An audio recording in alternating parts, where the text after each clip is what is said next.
Alright, hey there everyone. Do what thou wilt shall be the whole of the law. My name's Lexi Eve, and welcome today to talk about consecration. So, I'm almost done with part 1, Yoga, of Magick Book 4, and the entire part 2 is about magical weapons. Many of you, I'm sure, have already acquired such things, a dagger, wand, tarot cards. But if you are new and you're planning on acquiring them, it is highly recommended that after they're acquired, you consecrate them. Also, besides consecrating magical tools, you may also want to formally dedicate your life to the great work, or set aside a particular space for a temple to do magic in. So for these reasons, I'm going to skip ahead in my video series of Liber Haba to go over parts of chapter 14 from part 3, Magic in Theory and Practice, specifically about consecration. Now, when it comes to thelemic magic as outlined by Crowley, he often summarized it with 3 key terms: purification, consecration, and initiation. Purification cleanses and makes ready the individual or an item to take in the magical light. Consecration bestows that light, and initiation enacts or jump-starts that light. You could take a look at it like this. Take the act of driving. Purification is like sitting down in the car, checking the rear view mirror, and putting on your seatbelt. Consecration is putting the key in the ignition and your foot on the brake. Initiation is then turning the key, revving the engine, and driving. Consecration can occur in many forms, and in this video I want to endeavor to crack open the subject. Throughout his writings, Crowley often employed the term, and even dedicates half of, or at least the beginning of chapter 14 of Magic in Theory and Practice to the subject. I want to examine what consecration means, synthesizing all of Crowley's writings, which employ the term, to combine them into a single lecture for your benefit. Lastly, I aim to give you concrete practical examples which you can use and add to your magical repertoire. Crowley begins chapter 14 of Magic in Theory and Practice by writing, quote, "Consecration is the act of dedication of a thing to a single purpose. Banishing prevents its use for any other purpose, but it remains inert until consecrated. Purification is performed by water, and banishing by air, whose weapon is the sword. Consecration is performed by fire, usually symbolized by the holy lamp." End quote. In Liber A Vel Armorum, subfigure 412, is listed 5 magical weapons of the magician, with a summary written for each. At the end of each summary it states that each weapon, quote, "when finished be consecrated as he hath skill to perform, and kept wrapped in silk of a specific color for each weapon." End quote. It does not say how one should go about doing this, and it is assumed that you have studied long enough that it is common knowledge to you. If it is not, that is why I'm making this video, and I will now endeavor to give the best guidance I can. As I stated a moment ago, light is the key element of consecration, which is confirmed by Crowley, stating that it is symbolized by the holy lamp. Light is the grand symbol of God, and God is merely a personification of the nothingness from which all of creation sprang. The tree of life is useful for understanding what I mean to say, as it has levels or degrees by which we can understand and use different aspects of this light. At the highest part of the tree, or rather above the tree itself, is the purest, most primordial substance, this God of nothing itself. In the center of the tree is the sun as a symbol of the light, which could be called consciousness itself. Near the bottom, but not quite, is a sphere called Yasod, Hebrew for foundation, which corresponds with the astral light. The astral light is the most commonly used light in magic, as it is close to the material realm which we dwell. It permeates all things, and is in absolute abundance. It can be molded into an infinite array of shapes and sizes, and can be bestowed with ideas and intentions that can be carried out at the command of a magician. In fact, when most people talk about performing magic, what they are actually referring to is manipulation of the astral light. Crowley writes on the act of consecration in chapter 14, quote, "Take the wand, or the holy oil, and draw upon the object to be consecrated the supreme symbol of the force to which you dedicate it. Confirm this dedication in words, invoking the appropriate God to indwell that pure temple which you have prepared for him. Do this with fervor and love, as if to balance the icy detachment, which is the proper mental attitude for banishing." End quote. By analyzing what Crowley is writing here, it strikes me as very important that the wand is employed. This is taken to mean that light and intent is being directed. As I said before, it is very common to direct the light at the proper point of its residence on the tree of life into the medium of your operation, i.e., yourself, your temple, and/or magical weapon, whatever it is that is being consecrated. At various points of the tree, the light corresponds with the zodiac and planetary signs, and one or more of the hermetic elements. If a person is doing magic to win a conflict, there is a good chance that they are invoking the light in the phase of Gabora, where it has an abundance of qualities that are aligned with the symbol of Mars. If the magician is consecrating a talisman or sigil to aid in their conflict, they will invoke the light of Mars to consecrate it, or imbue their talisman/sigil with qualities sympathetic to Mars, such as strength, power, and tactics of war.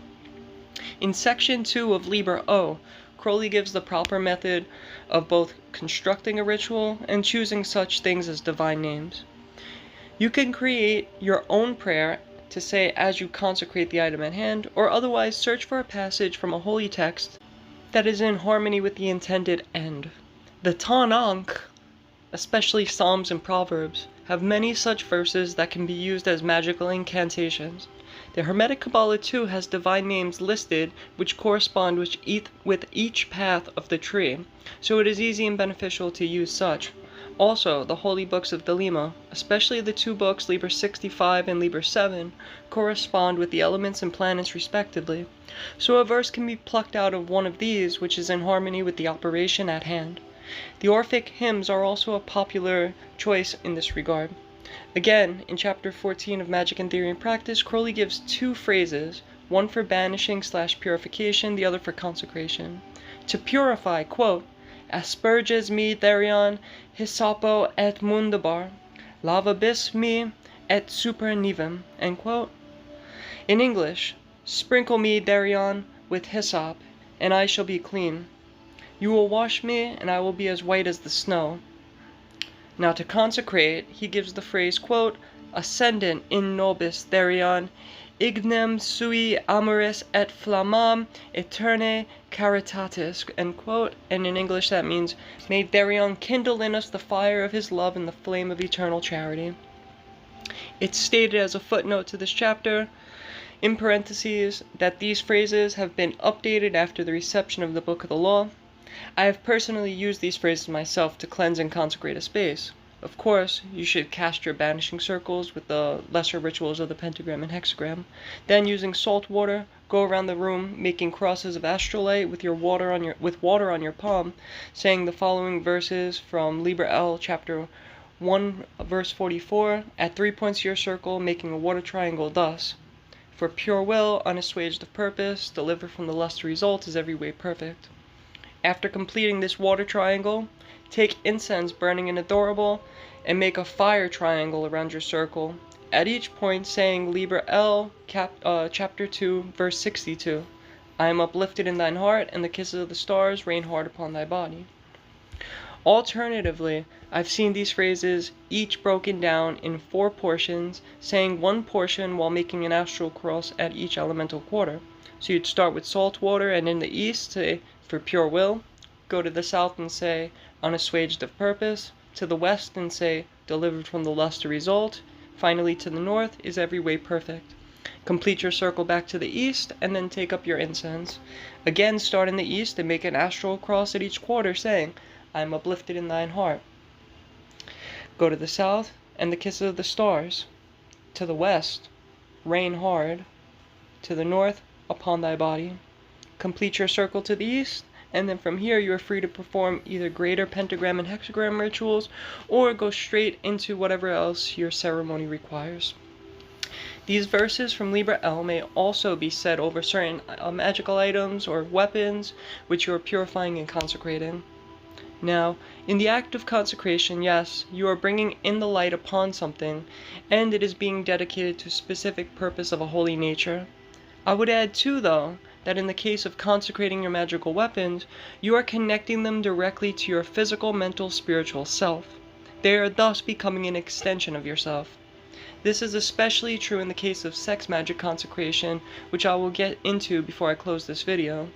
Just before that, let me add that how you consecrate things and for what intent really only depends upon your preference and ingenuity. You could get more particular with the art, such as using a particular finger to draw a symbol, astrological sign, or sigil upon the thing being consecrated. Each finger corresponds with one of the 10 Sephiroth, as you could see in this image, and download in the link provided in the description of this video. Depending upon the ritual, you might use a holy word or phrase to consecrate one or more chakra. A really cool example of this I once saw was a magician using albermelon oil to anoint their Ajna chakra before performing Liber 15, and using 2 phrases from Liber L, chapter 1 verses 18 and 19. They took a drop of holy oil on their finger and made a cross on their brow, saying, "Burn upon their brows, O splendorous serpent." Taking one more drop of oil, they made a circle around the cross, saying, "O azure-lidded woman, bend upon them." So, I have given you all the keys to this art, and it is up to you how you choose to use them. Next on this talk of consecration is the use of blood or sexual fluids in place of or in conjunction with the light or holy oil such as albermelon oil. The operation is exactly the same once the fluid is harvested. The main difference is that instead of just bringing down the light or using an oil, you are binding yourself to the item you are consecrating with your blood or bodily secretions. I do not add using animal blood to this category of consecration, though yes, you can, but it borders more on sacrifice than it does on pure consecration, although it can be done. I'm here focusing strictly on the magician harvesting ingredient X from their own body, especially when it comes to consecrating your magical weapons. They are yours after all, and it is generally more proper to be linked to them with the substance from your own body. Note, if you have a history whatsoever with self-harm, I seriously do not recommend you use blood magic, at least not before you have had seriously processed and maybe even worked with some type of counselor and can honestly say that you have overcome the issue. The same goes for anyone who suffers from sex addictions. Using an art which you have problems with may end up profaning your operation rather than making it more holy. But to each their own. You are responsible for yourself, and do what thou wilt. For blood consecration, normally, I just draw a drop from either a fingertip or the elbow, which has less nerve endings and is usually less painful. A quick prick with a needle or a small abrasion that does not cut through every layer of skin is enough to produce a few droplets of blood, and that is used the same as you would oil, anointing the item while saying a particular word or phrase that is aligned with the operation. For sex fluids, there are many variables which could be added. To keep it very simple, the most basic way is simply to bring yourself to the brink of orgasm without going over as many times as you can until you reach a point of sexual stimulation where you cannot stop the orgasm. The entire time, you should be focused on nothing but the item being consecrated and the intent of that consecration, especially during the orgasm, at which point you will collect all the energy in the temple and pour it into the item to be consecrated. Men will use their seed either rubbing it all over the item or drawing a particular symbol or sigil upon the item. For women who are using sexual fluids, it is best that they collect secretions and menstrual blood. But if they do not have their period and need to use this type of magic, secretions alone are perfectly fine. They use these exactly the same as men use their semen. Either sex may also collect the fluids produced and mix them with the holy oil sympathetic to the operation. If it is a solar ritual or a solar intent or item, frankincense oil would be good. For Luna consecration, lavender oil, etc., etc. Regardless of the influence, albermelon oil is generally acceptable for almost any intent and purpose. There is a point to mention here about what is more suitable for what occasion, just light, or should the light be combined with holy oil and or sexual fluids. Well, if you are linking the item directly to you, consecrating yourself, or are extremely close with the individual you are consecrating and have their consent, then blood or sex fluids may be employed. For a space such as a circle or temple, the light combined with incense suffices, although in rare cases, blood to consecrate a space has been employed. The best example that comes to mind for me is Passover, the story of the Jews marking their front doors with lamb's blood so that the angel of death would not take their firstborn sons.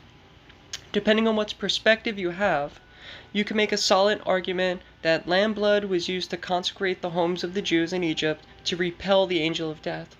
Although, as I said earlier, this borders very close to the concept of using blood as a sacrifice and is not, strictly speaking, purely consecration. If you are doing sigil magic, any and all of the substances I've listed can be employed to consecrate the sigil and make it work more effectively. I would add a major warning though, that if the sigil is for evocation of a low spirit, such as in the Goetia, using your blood or sexual fluids is extremely dangerous, and I would recommend you never do anything of the sort. You do not want a Goetic spirit linked directly to you, as it could wreak havoc on your physical, emotional, mental, and spiritual life, devastating your psyche altogether. Many Goetic spirits love blood, and if you insist on using blood, animal blood of a sympathetic nature to the spirit is okay in some cases. I think I have covered enough ground to make clear the do's and don'ts, and I will move on. To end this video, I will just make mention of two final things. Firstly, if you listen to my video lecture about Liber Israfel, I mentioned consecration there. Yes, it is a ritual meant to invoke Mercury and to receive communication from your HGA, but I myself have made a mental adjustment more than once, successfully using verse 17, a pause, to use it for consecration of mercurial weapons instead of receiving communications. Since the ritual invokes Tahuti, I found it suitable and thus used it to consecrate my magical wand. It worked for me, and I discuss it in a separate video, which I've already mentioned. The very last thing I want to go over is an example of a ritual I've performed that I will share with all of you listening, and which you can take a look at by checking the description below. Now, this is a ritual I used during my first ever magical retreat for a heart chakra and tarot consecration. It was given to me by my late teacher, my beloved friend, William Allen Wheeler. The purpose is twofold. One, to consecrate a new tarot deck with sexual fluids, linking it to the heart of the practitioner for clear and concise readings. And secondly, to blast open the heart chakra for a clear line to the Holy Guardian Angel, that the HGA/higher genius may speak through your tarot deck. My experience is that upon anointing the Anahata chakra at the end of the ritual in such an altered state of consciousness, produces a vortex of astral light to manifest on the heart center, overwhelming the ego altogether. Then, after all was said and done, my tarot deck was altogether changed. Ever since, my readings were infinitely more clear, and at times a voice speaking to my mind is present, giving clear and concise commentary to my readings as I meditated upon my spreads. The ritual has clear instructions in the body of the document, and there's not much more I need say. Feel free to download, read, and even use the ritual if it so suits your needs. So, with that, this is the video, and it's now at an end. Love is the law, love under will. See you all in the next one.